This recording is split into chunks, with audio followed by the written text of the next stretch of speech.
My name is Frederick Hawkins, and I'm the African American Community Liaison for Montgomery County.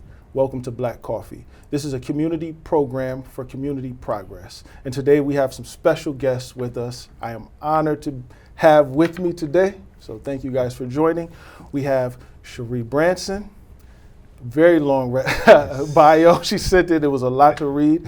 But she was a director of procurement, served on Montgomery County Council, and she served for 20 years at the federal level and is a wealth of experience and knowledge who has poured into me personally since taking the role. Also, we have Dr. Troy Boddy. Thank you for being here. This gentleman has been a principal, a director of equity, a director of DEI, and is also a wealth of knowledge and spirit that he brings to the group. And they both are the new co-chairs of the African American Advisory Group. Welcome. Thank you. Thank you. Glad to be here. Yeah, thank you for being here. You guys are two of my favorite people. All right, so I guess we'll jump right in. We only have 30 minutes. All right. All right, so first, tell us about your experience with the African American Advisory Group. What is the advisory group for those who don't know? And what is the vision for the group? Cherri, you want to So I've been on the advisory group for maybe 2 or 3 years, I think. I don't know. I lose track of time. And basically the function of the advisory group is to make sure that the concerns expressed by the African American community are relayed to the county executive. That is really the reason it exists. It has existed, my goodness, I think since Doug Duncan was county executive. This is a very old institution. And what makes it, and I should say we're all volunteers. I'm not getting paid to be here or anything. So, but what makes it continually vibrant is that we do bring in new members. Everybody does not have the same perspective when it comes to what's necessary to move the county forward. And every member of the advisory group, which I think is really important, comes from different parts of the county. So it's not all, everybody, people think all black people live in Silver Spring. Okay, so we don't. But it's not just the concerns of one group in one locality, and that's what makes it, I think, representative of, or at least the attempts to be representative of the African American community throughout the county. And I'm probably one of the newer members. I've only been around for about the last year. And for me, it was seeking out, in these crazy times we're in, seeking out spaces where the protection and elevation of black folks in this county was present.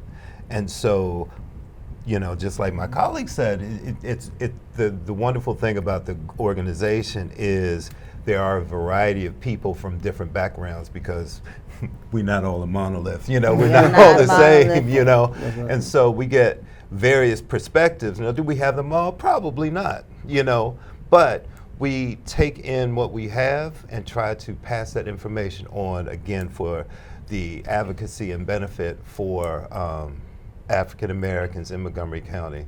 It helps build our community. Yeah.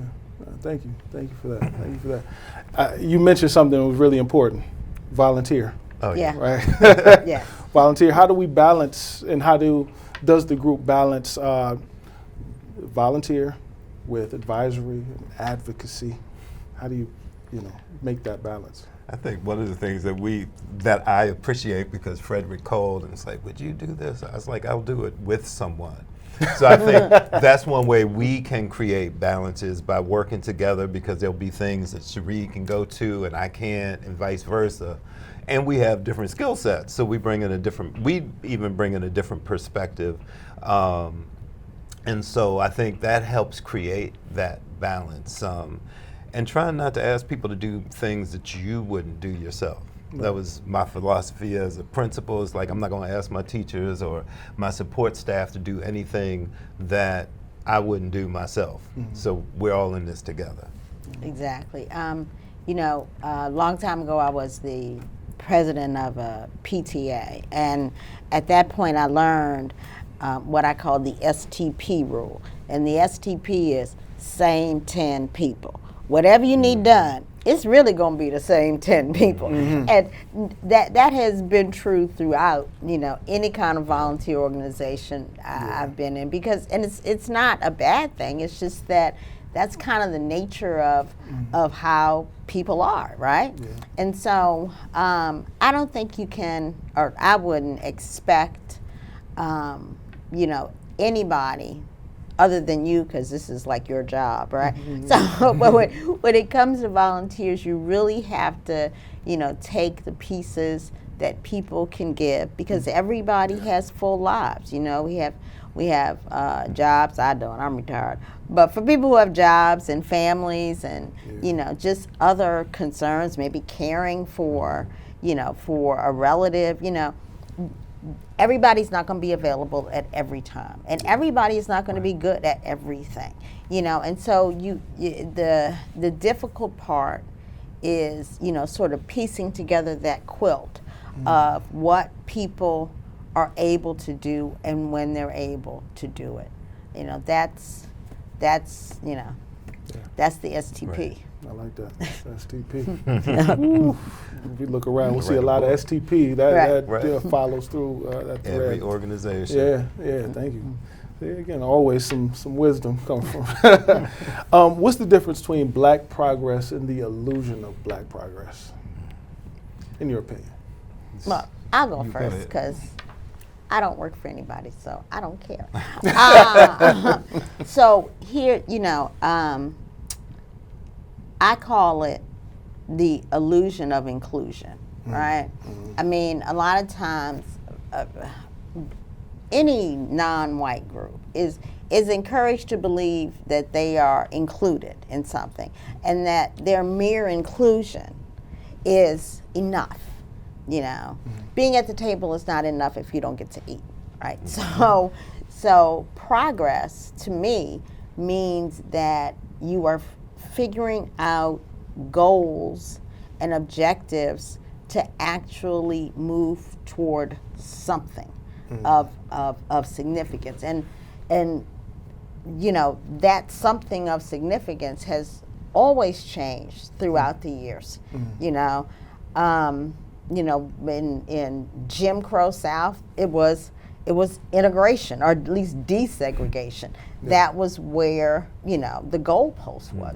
So, I mean, and now, you know, I can't speak to anybody else's motivations, but to me, progress means, you know, how are we moving toward freedom, you know, and real freedom, you know, and I think, you know, so we should not confuse the fact that we are at least included, whatever that may mean, you know, with the notion that we are moving toward freedom.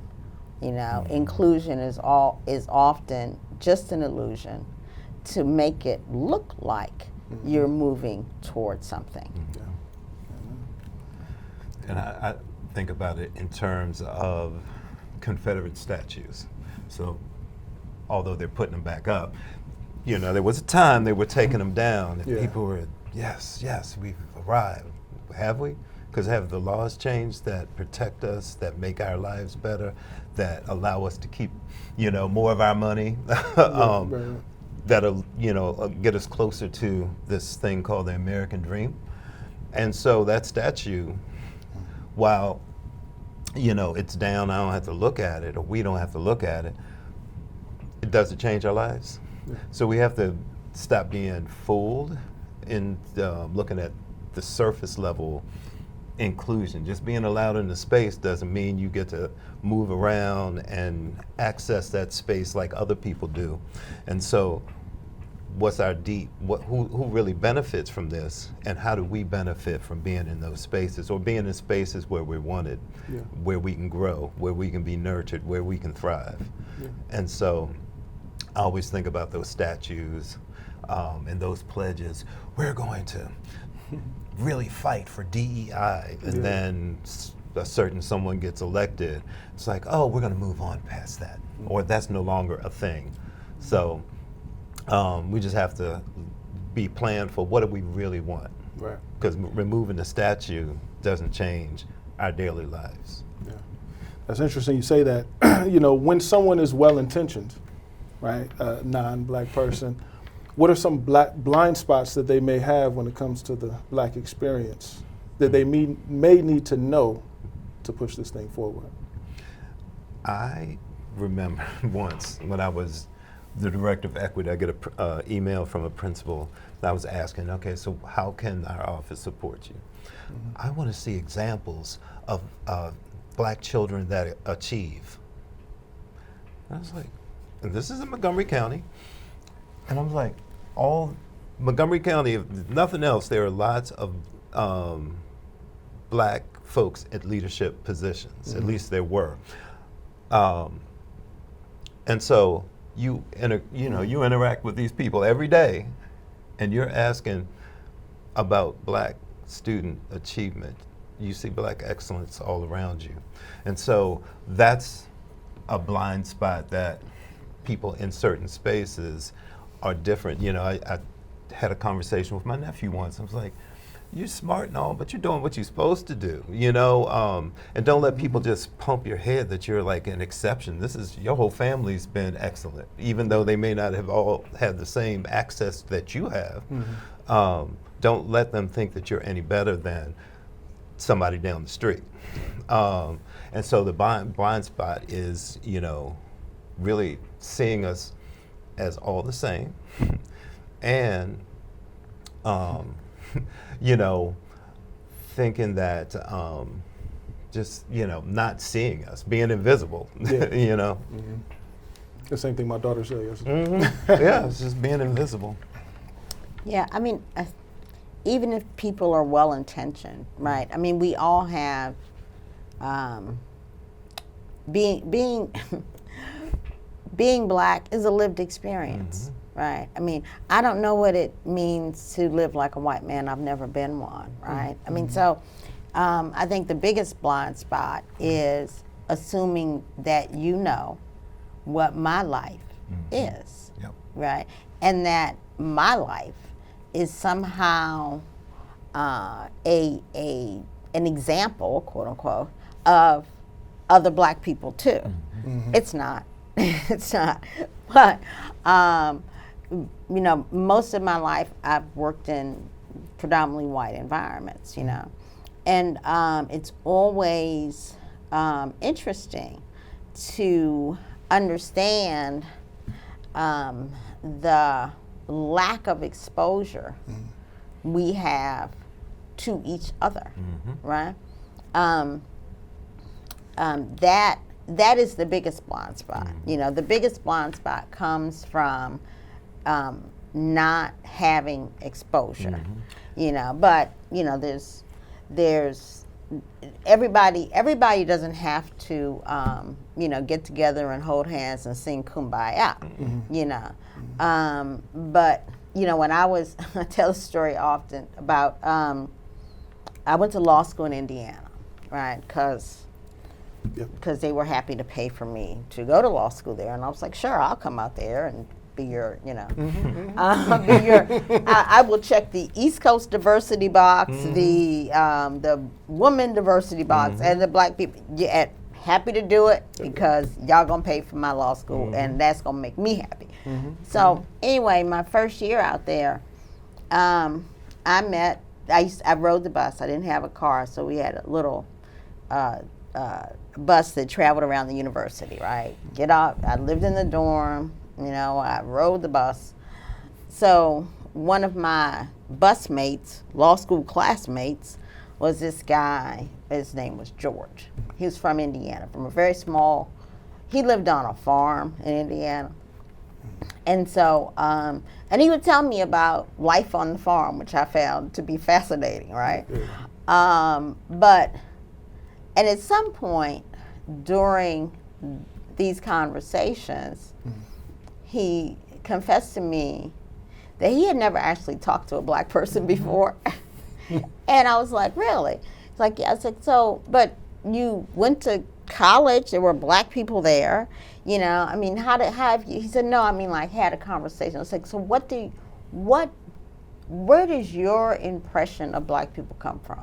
I'm just curious, you know. And he told me from watching the Jeffersons. Mm-hmm. And I was like, that's interesting. But, you know, and I don't have anything against George and Wheezy, but that's not how you learn about actual people, Right. you know. I certainly did not want to be his ambassador to Black America. And maybe he didn't want to be my ambassador to Farm America, you know, but you know, we kept having those conversations. And I bring that up because if I would not have spoken to him, his blind spot would have been just about everything. You know, this guy was going to go out and practice law somewhere, right? And so his not knowing about just that black people are just regular old people, you know, we don't, that would have created an incredible blind spot for him, you know. Just like, quite frankly, you know, years later in my career, I worked with black farmers, right? They, you know, I grew up in a small town in West Virginia, but it wasn't really farmy, you know. But a lot of what I knew about farming, and the reason they talked to me as opposed to other congressional folk, congressional aides who did what I did, was because I knew about farming. And I knew about farming because I spent those bus rides talking to George, you know. And so, you know, you never know. I mean, blind spots are, we all have them because we all do not live multifaceted lives, you know. And we really do have to take the time. You know, I know this song is all kumbaya and stuff, and I don't mean it to, because it's really hard to have those conversations, you know. And you may not want to. That's totally understandable, you know. But those blind spots can either free us or they can continue to allow the prejudices about us to grow. And that's the true danger, you know, because if the prejudices are already there, you know, the ugly is already there. So the only way to undo that is with knowledge. Absolutely. And we're in these silos now where you get fed that which confirms your beliefs. Exactly. So it's even harder now to get out of those cycles and those stereotypes too. You just made me think of particularly when I was a principal, people never saw me. So going back to that idea of being invisible, there were many instances where I guess these parents never read the newsletter, never looked at the yearbook, but I was the principal at a school for 5 years, and there were still people who was like, "You're the principal?" "Yeah, I'm the principal." And so even being able to see people of color, black people, in leadership roles, in all the different roles we have, is still, in 2025, still amazing to some people that we exist in spaces. Right. It's that how the blind spot contributes to this institutional oppression, because these are decision makers who impact where you live, how you live, how much you pay, et cetera, et cetera.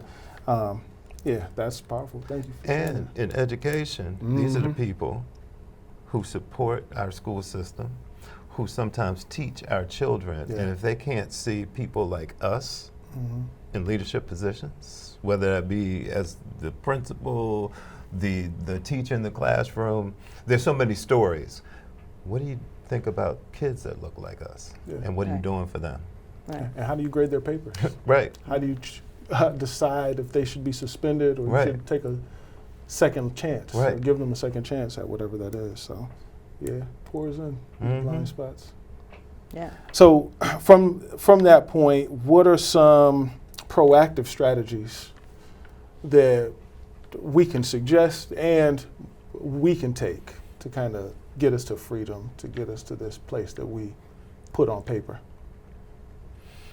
It's a big question. I'm sorry. Yeah.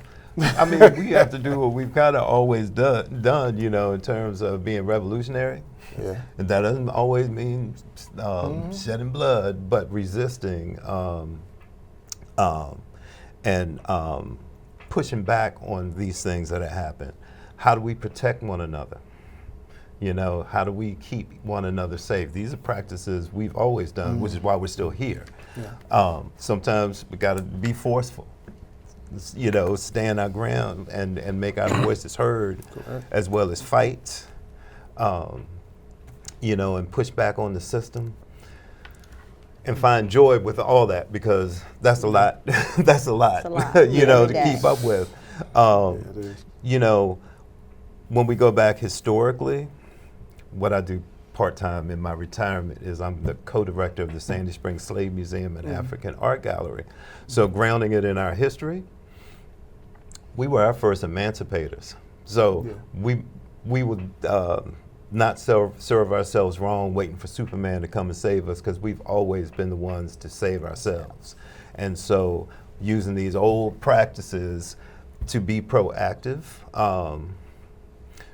because I think about the movie The Help, and my great uncles and aunts were all, you know, maids and chauffeurs. We knew about how white people lived. We knew everything about them. They may drop us off at our homes, but they never really went into our homes. They never explored our lives, and that really has not changed in modern times. And so I think about the help in that we know how they move. We know how they think, how they arrive at decisions.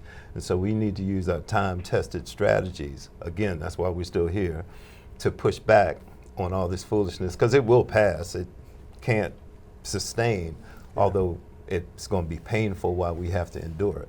Yeah.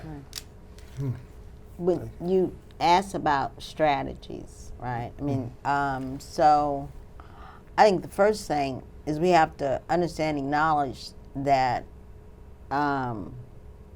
individual tactics are not a strategy. People don't always understand that, right? I mean, so, you know, a tactic may be to protest, you know, a tactic may be to boycott. That's not a strategy. Right. You know, strategies are linked together with an idea of how you achieve a goal. That's, you know, it's a very, very easy progression, right?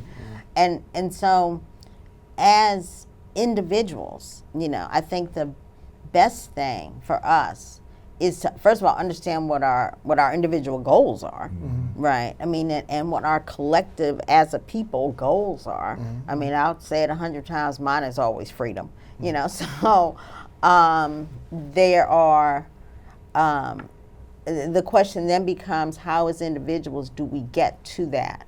And how do we make sure that as we're trying to get to that, we're pulling other people along with us? You know, that kind of thing is really going to depend on where you are, how you are, and who you are.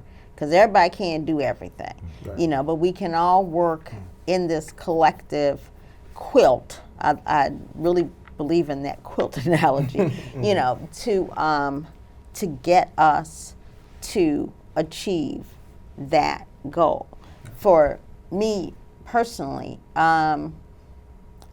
it's always been the equity strategy for me has always been to be unafraid to say things that other people won't say.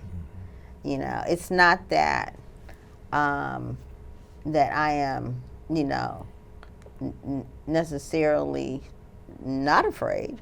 It's just that some days, you know, my great grandmother told me, fear nothing and no one but God.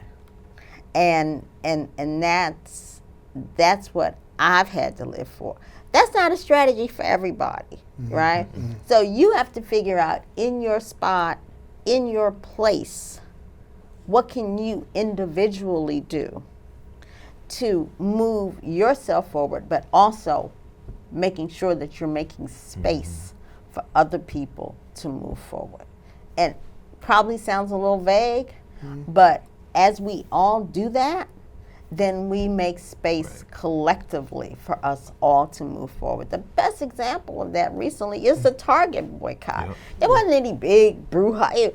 There was no, I don't think there was a big black people meeting that said, we shall now all boycott Target. But somebody started it, and then other people found out, and here we are. And then Target found out. And Target found out, and they felt it. They felt it, and they're continuing to feel it. That is the kind of collective action that moves us forward to achieving some sort of equity. The same thing happens every time people start pushing back against various and sundry budget cuts. It may be just you and your group that starts, to ramp up the knowledge of what this means and how it affects us. But in doing that, you are also encouraging other people to act. I really think the days of sitting in the church basement and planning to march are long since gone. But it is totally possible for us to act collectively and to have an impact. And the goal must always be freedom. And pulling in young people too, because they need these lessons, because they have never had to experience this, and I was born at a time where I barely had to, I got to reap the benefits of those that came before me, but they really are removed. So how do we create opportunities too for our youth to learn these strategies so that we don't ever get in this space again? I like that. Powerful. Final thoughts. Anything you would like the audience to go home with from you, each of you? Final thoughts. Read history. Read history. Pick a book. 1619 Project's a good place to start. I watch. Make sure. I'll put it this way. Here's the most succinct thing I can say: is understand and remember that whatever you put in your head comes in your heart, and then comes out through your actions. So be selective about what you're putting in your head. If you are not putting things in your head that spur your growth and development, then you are wasting your time. Muhammad Ali said, if you show me a man who hasn't changed in 20 years, I'll show you a man who's wasted 20 years, right? So that has to be your first goal, is your own development, your own nourishment, your own enrichment. And that has to take place every day. Even as simple as, watching, reading a decent newspaper, that has to happen. The more you understand, the more you know, the more you can share. And just to build, it starts within and moves without. You can start putting yourself in places where you are around other people who are like-minded, and then collectively use your individual gifts and talents to create a movement, and show the youth the way. I have to keep going back to that because we have to help them navigate these spaces. Absolutely.